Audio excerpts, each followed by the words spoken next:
Hello and welcome to Asquith on Film. It's just wild that we just keep coming back, isn't it? It's crazy. They keep letting us do this. They're trying to cancel us. They're trying to take us off the air. It's all about freedom of speech, isn't it? Freedom for me to talk about The Lost Bus, Smashing Machine, Avatar 2, Mandalorian and Grogu trailer, update on my subwoofer. This is at Fred Asquith on Film. That's the agenda for today. TikTok, Instagram, you can follow that account. I'm Fred Asquith. You may know me from online comedy skits with my darling, but I also love film. And hello to new listeners who are coming on board recently off the back of my massive Big Bold Beautiful Journey rant. That's a taste of things to come on FOF. We love films, we hate films, and all opinions are valid. Thank you for joining me. So, like I say, today we're going to be reviewing The Lost Bus, which is the new Matthew McConaughey film, and The Smashing Machine, which is the new Dwayne The Rock Johnson Oscar contender, alongside some other ancillary news. So let's kick off. I told you last week that I'd bought a new Dolby Atmos sound system, complete with subwoofer. Update on that is my darling wife doesn't like the subwoofer. She said that it's oppressive and it ruins her experience of watching everyday television. Because it turns out you want a subwoofer when you're watching Titanic, but you don't want a subwoofer when you're watching Married at First Sight UK. Do you know what I mean? Like, that's a different experience that doesn't require a every time someone says, I don't really fancy him. Right. Didn't it? Slight Aussie accent there. Sorry about that. So that's that. The subwoofer is now switched off at the plug, and I'm only allowed to turn it on for like material that requires a subwoofer. So I'm waiting for my Titanic 4K Blu-ray to arrive, and that should be the kind of reintroduction of bass into this lounge that I sit in right now. Secondly, one battle after another. Thank you to everyone who's messaged about the review last week. I gave a glowing 5-star review for One Battle After Another, which came out on Friday the 26th, last Friday the 26th. As I speak, we don't know about the box office numbers for One Battle After Another, but just to say that I hope it does really well. I think I hadn't watched the trailer before I saw the movie, and I've now gone back and watched the trailer, and I think it's a pretty atrocious trailer. It doesn't get across the vibe of what I enjoyed about the movie itself. What I think it's doing is it's trying to sell a version of the movie that doesn't exist. It's trying to sell a version of the movie that would fly better with commercial audiences. And I'm not saying it's not an accessible film, because that was a big part of my review. It is very accessible. And I think wider audiences will enjoy it. But because there aren't any tangible like plot points really to drop into that trailer, the trailer comes across as like muddy, confusing, and vague. And so it almost has the opposite effect of like an audience being like, what the fuck is this even about? So I hope that doesn't impact it too much. It's projected in the US to open to a 20 million opening weekend, which is similar to Killers of the Flower Moon, which was the last Leo DiCaprio movie to open in cinemas. That opened to $23 million. For a movie directed by a director that's like loved by cinephiles but not by wider audiences, I would say that's pretty impressive. A 20 million projection. It says it could make 25 million on its opening weekend. If you compare that to, Martin Scorsese, Leo directed movie making 23, I'd say that's pretty respectable. However, like Variety.com notes here that One Battle After Another has got a near perfect 97% on Rotten Tomatoes and more buzz critically than Killers of the Flower Moon had. So if Killers made 23 million in 2023, which was sort of still coming out of the COVID slump, maybe One Battle After Another could make 25 to 30. Now, none of this really matters in that the world keeps turning and we are just specks of dust in a giant, ever-expanding universe. But it matters in the sense that this is Paul Thomas Anderson's first foray into a semi-commercial movie. It had over $100 million budget, which we discussed last week, in comparison to his other films, is gargantuan. it's an absolute success and he makes good use of that budget. But if it doesn't perform and make its money back, which, let's be clear, would mean making at least 200 million at the worldwide box office, then PTA is never going to be given that money again. And that would be a shame because it's shown that he can do good things with it. So I really hope in that sense that this succeeds as a movie. I hope we do see a 25 million opening weekend in the US. And I hope it's not going to be a big splash and then fuck off. It's going to be a long tail, word of mouth, like get people to go see this over the course of 6, 7, 8 weeks, because it's not something like, for example, I had a discussion with my mum where I was like, Mum, you have to go see this film. And she was like, oh, well, you know, I'm about 50 minutes away from the nearest decent cinema. I don't know if we'll be able to get to it this weekend. And I was like, okay, we'll just get to it at some point. And I feel like that's the experience for most people. Like, I feel really lucky to live in London and have like 15,000 cinemas on my doorstep to go see anything. And I'm actually going to go see this again on this week in IMAX. And so I'm lucky to be able to have that on my doorstep. But I think a lot of people in the US especially, don't live next to a cinema or a cinema that's decent enough to go see a film of this magnitude. And so I think, but the word of mouth will spread and spread strongly, because I do think it works for cinephile audiences and for commercial audiences with a bucket of popcorn. So hopefully it has a long tail and it does make its money back. I now want to comment. Oh, by the way, someone commented last week, my favorite comment, saying, when are we getting Sip of My Juice merch? Because every time I have a break, Sip of My Juice, speaking of which. It's just a nice way to punctuate the show. And when I have a sip of my juice, sometimes I edit it out if I'm slurping, it's a bit minging. Sometimes I keep it in. And I want you guys to just go through this conversation with me and take a break when I take a break. I like the fact that this is like a dialogue from me to you. I love listening to loads of podcasts where there's a dialogue between two people that I respect and enjoy listening to. Hopefully, the kind of little semi-niche of this podcast for you is that I'm talking directly to you. Hi. It's like it's a conversation in a monologuous form, but still. So I want to talk about the Mandalorian and Grogu trailer. This is a movie coming out off the back of, I think it's 3 seasons of The Mandalorian on Disney+, which stars Pedro Pascal as the Mandalorian and Grogu as the little baby Yoda, which you may have heard of if you haven't seen it. I watched the first 2 seasons of Mandalorian, thought first season was great, second season not so great, sacked it off for season 3. A couple of things about this. I watched the trailer, and the trailer appears to be, speaking of vague trailers, appears to be pretty vague. And like, I'm kind of watching it like, what is the draw to go and see this? Because it feels like another season of the show. I'm sorry if there's been 2 seasons, by the way. I think there's been 3. But anyway, by the by, it just feels like another season of the show. I'm like, this doesn't feel on any grander scale. It doesn't feel like there's grander themes at play. It doesn't feel like I'm seeing anything different or fresh in this section of this world. And anyway, then looking into it, turns out Jon Favreau, who is a big wig in the Star Wars kind of office, would you say, and kicked off The Mandalorian on TV.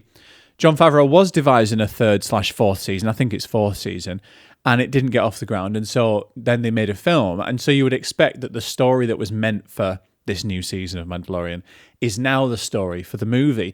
And like, I'm completely taking way too much from that piece of information, more than I should. But given that I independently of that news thought while watching the trailer, this just looks like another season of the show, and then read that it was off the back of not making another season of the show, I'm like, oh, well, that feels like a strange coincidence. Like, maybe I'm right. Maybe it is not necessary to be a cinematic movie. Hopefully they have changed enough to make it worth the ticket price. Anyway, Jon Favreau is back directing for this, which is good news, I think. He did direct a lot of the first season, to my memory, and that was really, really good. He's also directed some trash, but that's by the by, including Cowboys and Aliens. Fucking hell. Daniel Craig and Harrison Ford. What an absolute flop that was. I think that was after Iron Man. because Jon Favreau directed Iron Man, big breakout success, basically laid the framework for the MCU. And then they gave him Cowboys and Aliens, and it was absolute wank. Also, final point on Mandalorian. I just learned through the grapevine that Pedro Pascal plays the Mandalorian, right? This, you probably all know this. It's probably common knowledge. He's not in the suit when the suit's on. And when they take the helmet off, it's Pedro Pascal. And you might think, oh, that's obvious, because why would Pedro Pascal spend weeks in a fucking metal suit when he could just get a stunt double to do it or whatever? Yeah, I get that. But like, whatever happened to the like commitment to the role in the kind of RoboCop way? Well, the guy who played RoboCop was in that fucking suit the entire time. Or like Batman or Tom Holland as Spider-Man. Like, I know he uses stunt doubles as well, but he's also in the suit a lot of the time. This just feels like phoning it in. How have I only just learnt about this? Pedro Pascal getting all the plaudits for The Mandalorian, and he's only in it for like 2 fucking scenes when he takes his mask off and has a cry. Anyway. One final bit of news before we get into the reviews. Avatar 2 has been re-released, is getting re-released this week, sorry. So that's Avatar Way of Water. In the lead up to the release of Avatar 3, which I think is released Boxing Day in the UK, or it might be like the 23rd, Friday the 23rd or something like that of December. So Avatar 3 is called Fire and Ash. I'd just like to tell you, if you haven't kept up with Avatar, I would say just ditch it. Sack it off. Because like Avatar 2 Way of Water, although it's technically extremely proficient, I think it is truly god-awfully boring. And just because, quote-unquote, everybody's seeing it doesn't mean it's worth seeing. And I found it such a boring experience. And I'm going to go see Avatar 3 Fire and Ash because now I'm on the bandwagon. I feel like I have to keep up for the sake of watching one of the greatest living directors fritter away his golden years on a pile of crap. I feel like I want to be present for that. But if you haven't seen number 2 and you're not sure if you want to see number 3 as a result of that, don't go. Just literally save your life. Literally save your life. I'll bring you a review of number 3 and I'll tell you if it's any better than number 2, and then you can maybe make a decision to go watch 2 and then go see 3 straight after that. Maybe try that. Okay, sipping my juice. What would the Sipper Juice merch be? Badges? Pint glasses. Oh my God, it's got to be pint glasses, hasn't it? Maybe mugs, but you're not going to put juice in mugs. Sipping my juice. I'd love it if it was something completely unrelated to sipping juice. Badges would be funny. Car stickers. That'd be good near the exhaust, actually. It would actually be a bit of a, like, I don't know, reference to the car sipping on fuel. Caps. We'll work on it. Anyway. Condoms. Anyway. So we're going to do 2 reviews before we sign off. I realized I did a long episode last week, so I'm going to try and, be mindful of that. I told you I'd never go over an hour. I didn't, but still, I'm mindful of it. I know you've all got lives to lead. So I'm going to review The Lost Bus and Smashing Machines, starting with The Lost Bus, which, as we speak, is coming out this Friday on Apple TV. It's a Paul Greengrass directed true story, starring Matthew McConaughey, which is described as a white-knuckle ride through one of America's wildfires as a wayward school bus driver, played by Matthew McConaughey, and a dedicated school teacher, played by America Ferrera, battle to save 22 children from the inferno. As far as I know, this is a true story. I didn't go to a preview or a premiere of this. I paid money, crazy, right? Paid money? Oh my God. To go and see this film at the Curzon Mayfair Screen 2. I sat in seat A6, which is the only viable seat in that weird small screen. And the reason why I did that was because I wanted to review this movie as a cinematic movie. And also there were no previews or press screenings or whatever. And I wanted to review it as a cinematic experience and not as a televisual one. And also it means I'll be able to get my opinion in advance of it coming out on television and let you know if it's worth seeing. So Paul Greengrass, you will know as having directed some other visceral true story reenactments, depictions on the big screen. So we're talking United 93, which was a story of one of the downed planes on 9/11. We're talking Captain Phillips, which is the true story of pirates attacking a ship with Tom Hanks as the captain. But then, famously, one of the pirates says, "I'm the captain now." So that is a true story of Tom Hanks being a boat captain, by the way. Tom Hanks was literally on a boat. JK. And then 22 July, which is the true story of, let me get this right, the shootings in Norway on the titular date. So Paul Greengrass, he's also done the Jason Bourne movies. He has a very distinct style. He's known for what is colloquially known as like shaky cam. But more importantly, he's known for escalating visceral action, often true stories. He's very good at showing like process. So even in the Bourne movies, he's good at like cutting from action back to like a control room, and there's someone very important in a suit going, "Let's get cameras down there. Let's get cameras down there." United 93 obviously is a much more harrowing depiction of that, but similar in that we go back to the flight control room, the flight deck, and we're seeing like lots of crosstalk and walkie-talkie talk. And suits coming in and trying to put their foot down. Like, he's really good at that type of like hysteria and escalation. So The Lost Bus is pretty much no different. And I love Greengrass for this. Like, I think he's really found his little niche there, because he came, as far as I remember, he came from documentary filmmaking, and he got his break directing the Bourne Supremacy in 2004, which I think all the Bourne movies are great, but is great. And then went on to United 93. And then he went back to do action movies with Jason Bourne doing Green Zone, but that was a fictional representation of the war in Iraq or Afghanistan. I'm sorry, I don't want to get that wrong.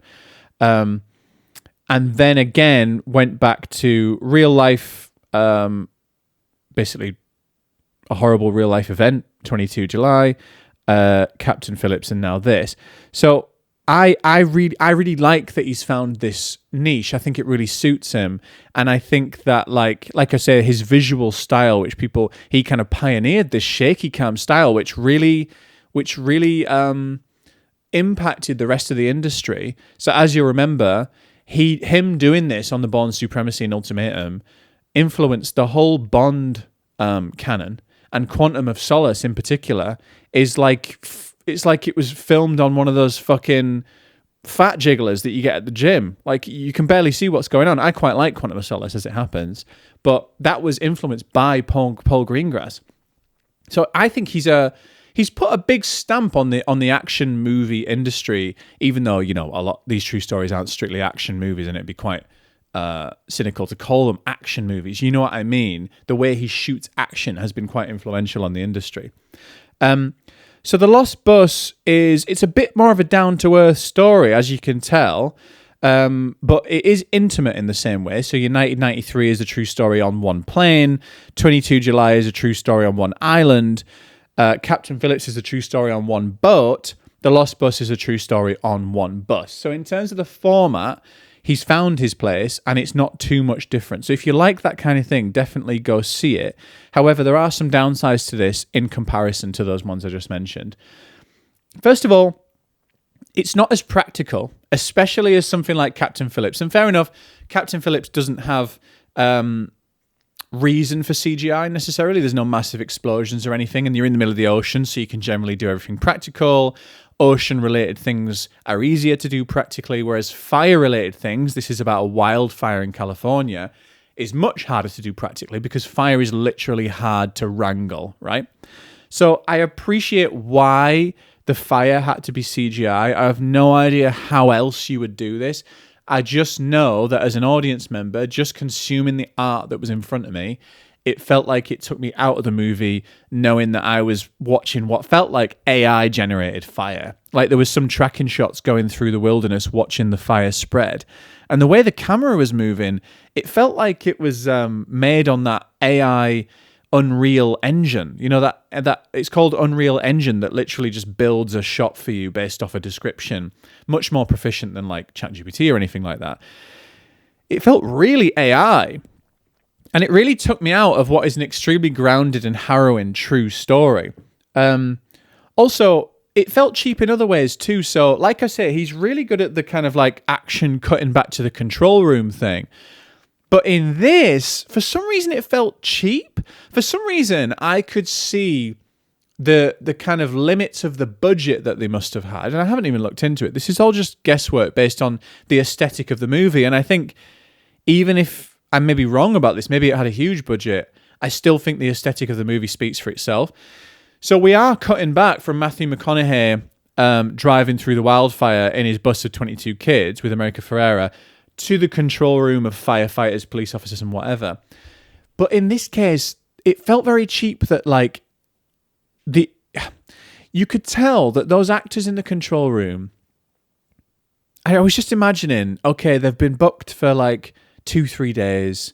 They have like 4 or 5 like quick line scenes. They have maybe 1 or 2 extended scenes of a little bit of dialogue. Like, that's the easiest job ever for an actor. They've just got them in this big like school hall. Bash it out. We'll cut this in with the bus, right? And you know, it sounds like I'm being really picky. It sounds like I shouldn't. You know, that is obviously how it went down, and I shouldn't really be worrying about like where, you know, how long the actors were booked for. But I'm just saying, aesthetically, it feels cheap because it feels claustrophobic and not in a deliberate sense, in a kind of budget restrained sense. So more on that point, the titular lost bus is obviously driving through loads of crazy wildfires, and Matthew McConaughey is the driver. However, I suspect, because of the way it was filmed, there's a lot of CGI exterior shots of the bus driving through, and there's a lot of shots from like the rear of the bus with silhouettes, the shots from basically the shots of the bus navigating the fire, right?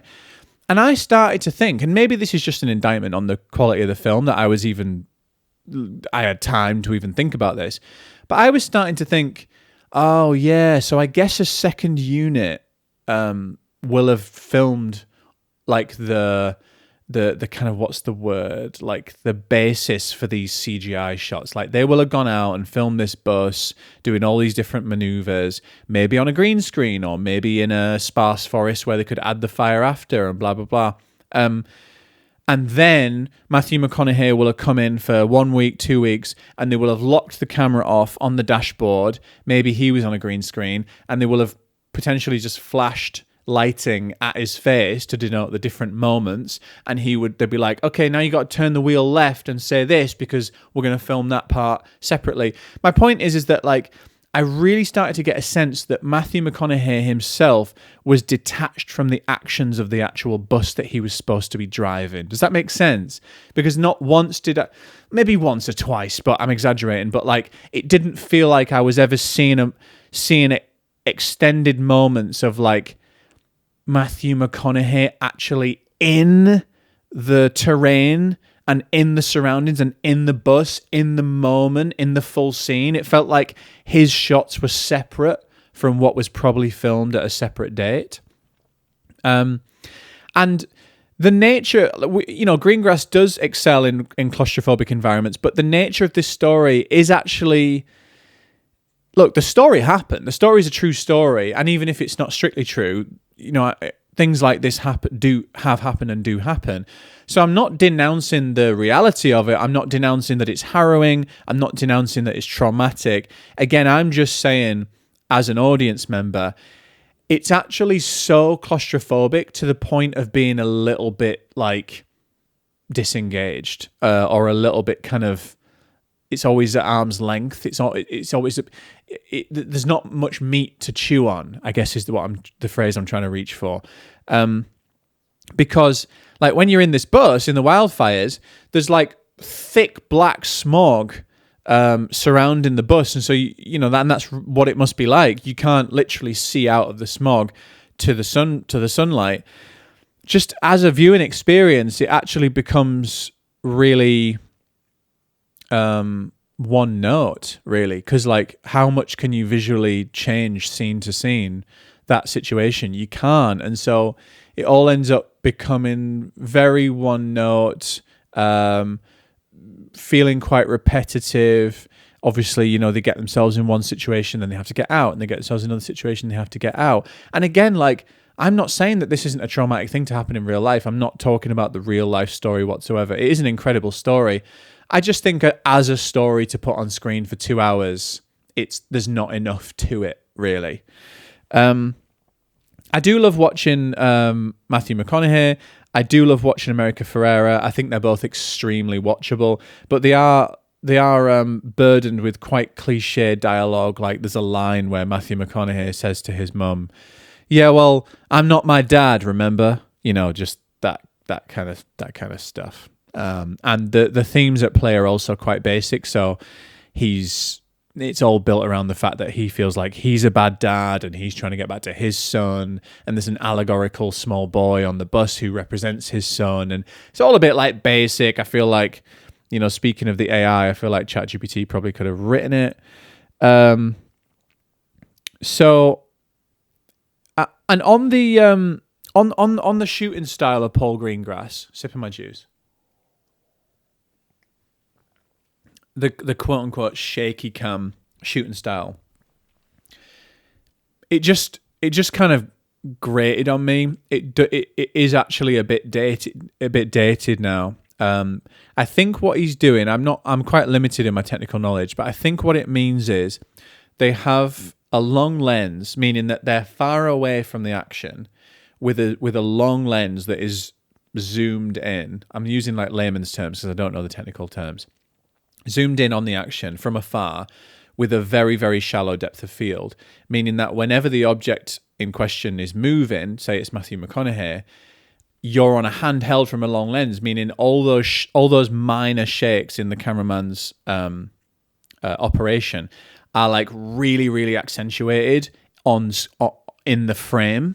It's almost like imagine taking your iPhone out and being on 1x and just like filming across the road, and then put it on 8x and try and film the same point on the wall across the road. It's going to look a lot shakier, right? Because you're zoomed in on a single point. It's almost like that. So there's actually some like dialogue scenes that are filmed in that way, and it ends up just being a bit like just fucking settle down. Like it's not. It's hard to engage with. It feels like there's always this veil in front of it, of this really strong stylistic veil in front of you, stopping you from engaging fully. And on top of that, I just feel like it's dated because I have such a history of thinking in my head about how it was influential back in the day and how, you know, he's still pushing this style. And it feels like, I don't know if any football fans out there, it almost feels like Jose Mourinho came to Chelsea in 2004, revolutionized football with defensive tactics, and he was the special one. And then now those same tactics are extremely dated and they don't do the business anymore. It's kind of like that. It's like, Paul, you know, get a new shtick. So it's fine. It's passable. It's not offensively bad. And if you like Paul Greengrass doing this Paul Greengrass thing, then give it a go. So I give The Lost Bus 2.5 out of 5 on Letterboxd. You can go check out my full review there, and I've started putting the links in the description. Sip of my juice before we finish off with Smashing Machine. So, The Smashing Machine is the new Dwayne "The Rock" Johnson, Emily Blunt movie directed by Benny Safdie. It is based on the true story of MMA fighter Mark Kerr, who is one of the kind of pioneers of this revolution, really, in like sports entertainment of like UFC and whatnot. The synopsis is MMA fighter Mark Kerr reaches the peak of his career but faces personal hardships along the way. Those personal hardships include relationship issues with taking painkillers. I'm going to be doing spoilers for this because I think it's important to discuss elements to do with the ending in order to give across my full opinion. So be wary of that. It's not a film necessarily that can be spoiled. It's not like, Dwayne "The Rock" Johnson's a ghost. But it is, you know, if you want to go see this film and you're excited for it, then maybe listen to my review after you've seen it. So I really appreciated this movie. I really respect this movie in a lot of ways. I enjoyed it in many, many parts. But I felt like I needed more. That's my summary. So I think the big question for me is this a sports movie or is this a relationship drama? Because nothing fully came home to roost. So, like I say, Mark Kerr, who Dwayne "The Rock" Johnson plays, is a kind of up-and-coming fighter. He's not failing, but he's not like superstardom because the sport around him isn't necessarily providing superstardom at that point. We're talking like in the 90s. And he's also addicted to painkillers, and he's also got a toxic relationship with Emily Blunt, his girlfriend, soon-to-be wife.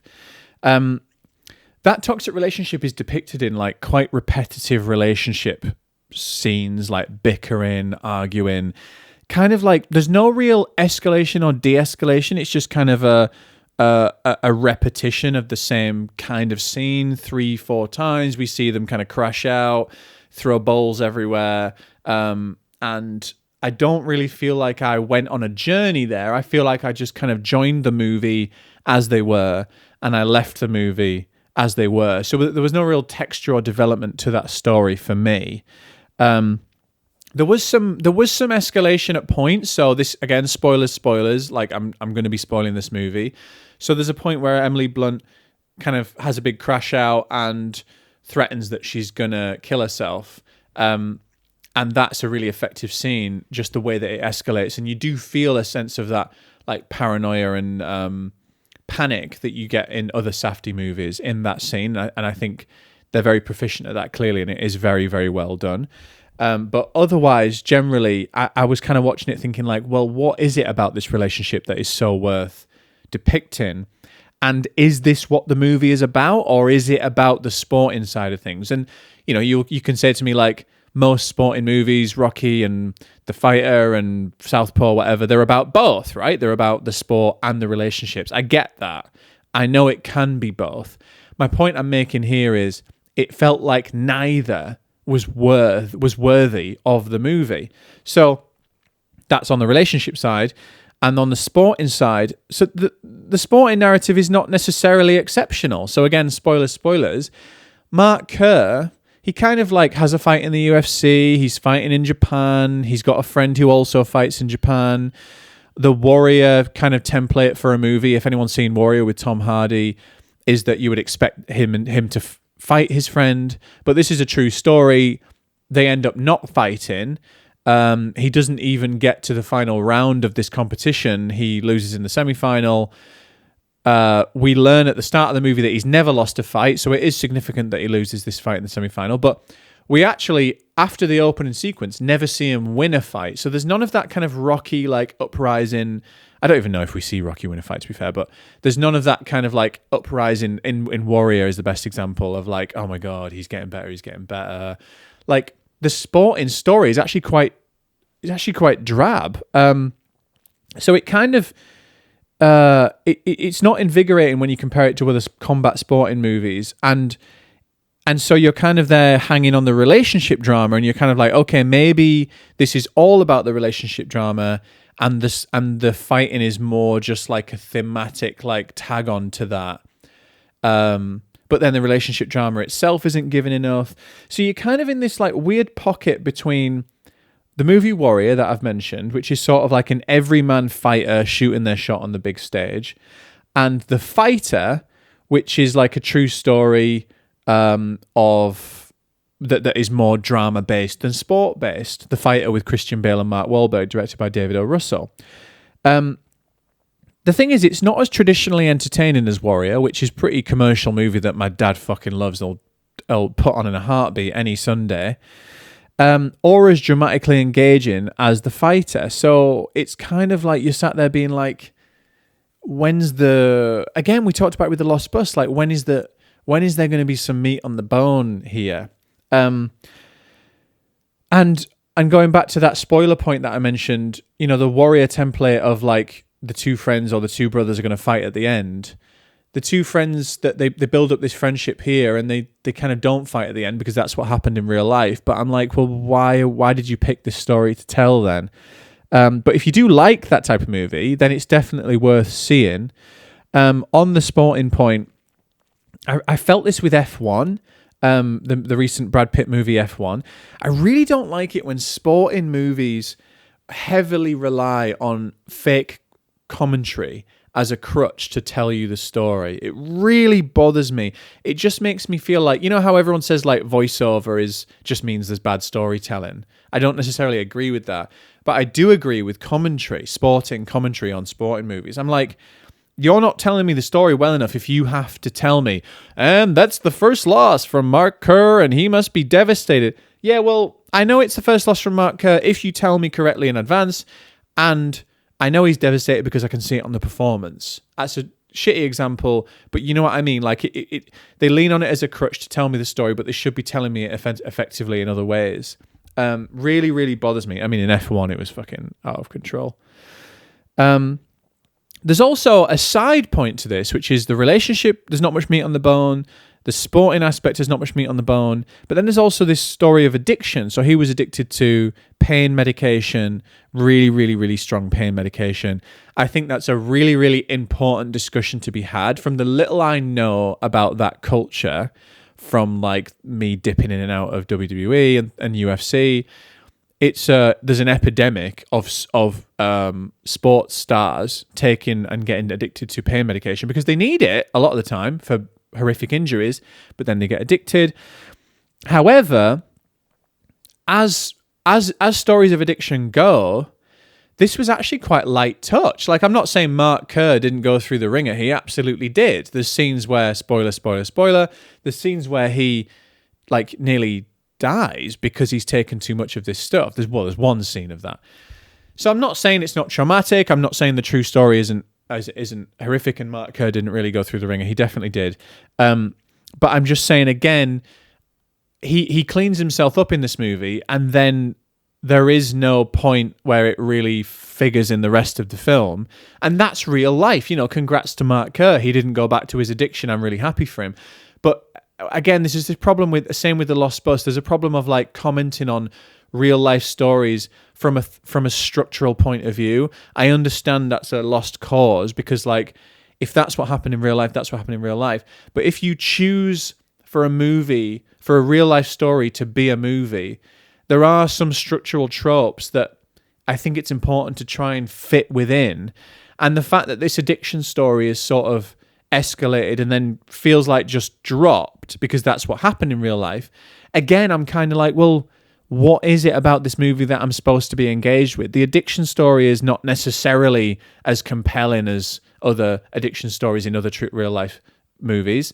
The fighting story is not as compelling as other real life fighting stories, and the relationship is not necessarily compelling as other dramatic relationships in sporting movies. So I'm kind of like, well, what is the main draw here? However, there are some real positives to this movie, and I really don't want to come across like I'm hating on this movie because I'm not. This is not another big, bold, beautiful journey. There are some things I absolutely loved about this movie. I guess I'm disappointed with the story and the narrative, but I'm actually kind of in love with everything else. There's some really nice moments in this film. So one moment I really liked was there's this allegory in the middle of the movie where Mark Kerr has just gone through rehab and got himself off pain meds. And him and Emily Blunt, his girlfriend, go to a carnival. And Emily Blunt wants to go on a ride. One of those... Basically, I'm not even going to describe the ride. Emily Blunt wants to go on a ride. And Mark Kerr says, I don't want to go on the ride because it's going to make me feel sick. Like, they're having a laugh about it. And Emily Blunt says, well, I'm going on the ride. And so... they have this discussion with the fairground representative where Mark Kerr is like, oh, is this going to make me sick? Or I kind of want to go on the ride, but I don't want to feel sick. And the fairground guy is like, well, if you think you're going to be sick, then don't go on the ride. And so Emily Blunt goes on the ride and it shows her having a great time. And it shows Mark Kerr just stood outside with his slushy board. I thought that was such an effective allegory for someone coming out of rehab and being like, I'm clean and I'm happy about this, but I actually feel like I can't interact with life anymore. Life feels empty without these substances that I used to take. I thought that was such an effective allegory. Him just stood outside this ride, feeling bored, being like, I guess I'm not riding the ride of life anymore because I was relying on these drugs to give me the life I wanted. The cinematography was beautiful, which I think is such an easy thing to say. I'm not very good at describing why that's the case, but I mean, one thing I loved was that it felt extremely technicolor. It felt like the production design was great alongside it, where I felt like I was really in the era. I could see all the bright tracksuits and not one point did I question the era that it was set in. And it felt like sufficiently grimy and kind of grainy in terms of the visual style. I felt like I was watching almost a time capsule from that era. I thought that was really, really well done. And there's some like kind of transcendent. Hold on, sipping my juice. There's some kind of transcendent moments, really. Like I mentioned the previous moment about Emily Blunt crashing out and putting a gun to her head. There's another amazing moment, if you want to go see the film, again, stop listening to this review, where like there's a musical montage, classic in a sporting movie, but you got to have it. There's a musical montage where he's training and he's like, and it cuts on the drop of this kind of beat, or it's not even a beat, but the drop of this like chorus, to Mark Kerr like stalking the camera, like pacing towards the camera, almost shadow boxing the camera. There was something in that moment that felt like a culmination of like of the journey of the character and the resurgence of this character after rehab and heading towards the biggest fight of their life. And it felt like it really peaked in that moment for me. I felt like in that moment I really got this movie. And everything was working in tandem. The performance of Dwayne Johnson in that moment, the character and the place they were in the journey, the cinematography and the choice to track back as he was shadowboxing the camera. I thought it was a really effective shot. And sometimes in movies that you don't necessarily love, I really like this movie, but you don't love, there are moments that you love that you can take away. And I'll always think about that. Like it really struck me. And I love that, and I think it's really important to try not to be too binary about these things. Like, this film's great, this film's shit. I think this film has great things in it. There's also another musical interlude that's a really nice version of Elvis Presley, Don't Be Cruel. I don't know who sung it in the soundtrack, but I'm going to look that up because it was a really, really good version.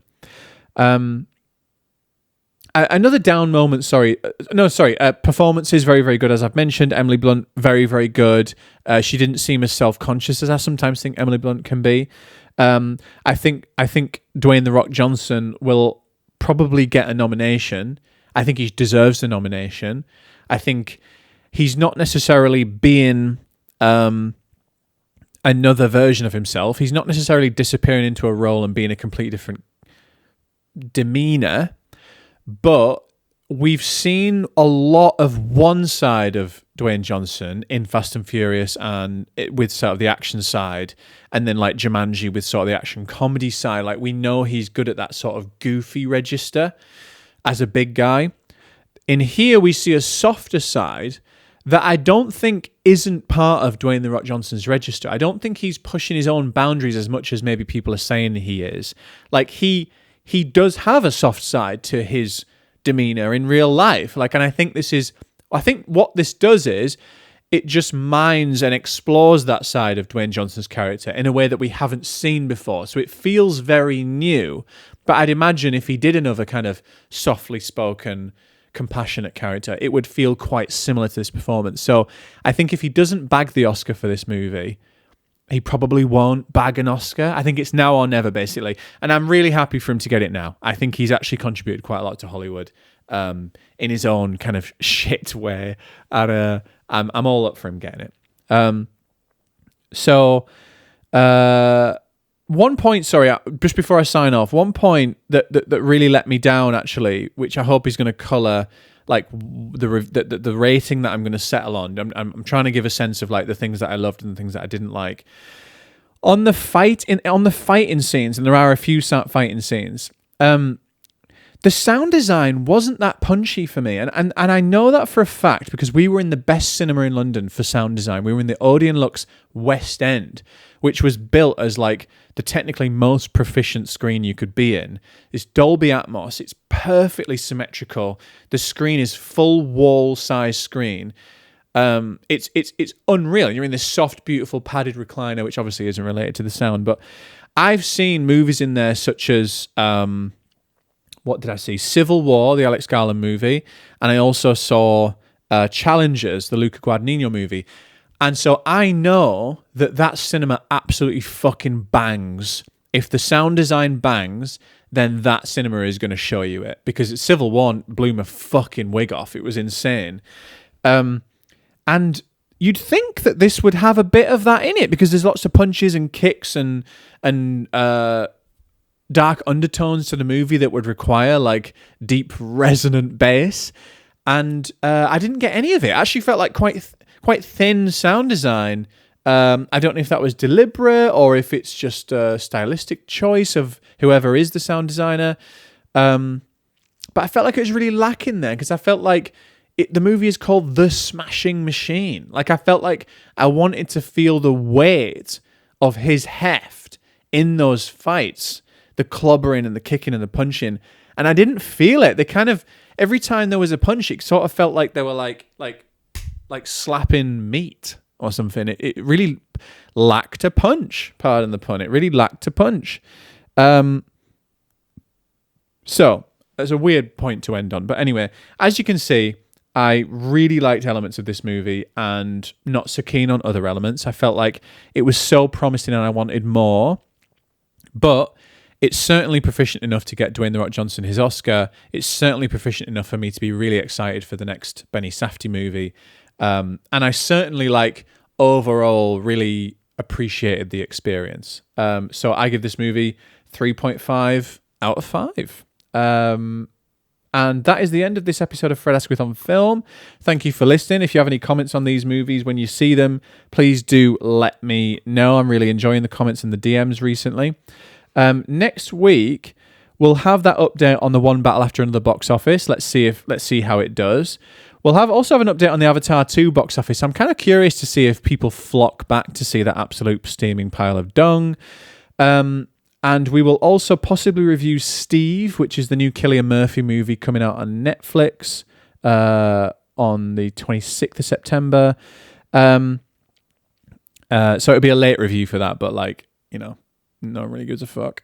Yeah, we've got a lot coming up, and in the following weeks after that, we've got Frankenstein, After the Hunt, House of Dynamite. There's a lot of movies coming out. We're going into awards season. Let's fucking go. So thank you for joining me. Sipping My Juice merch coming soon. I will see you next time.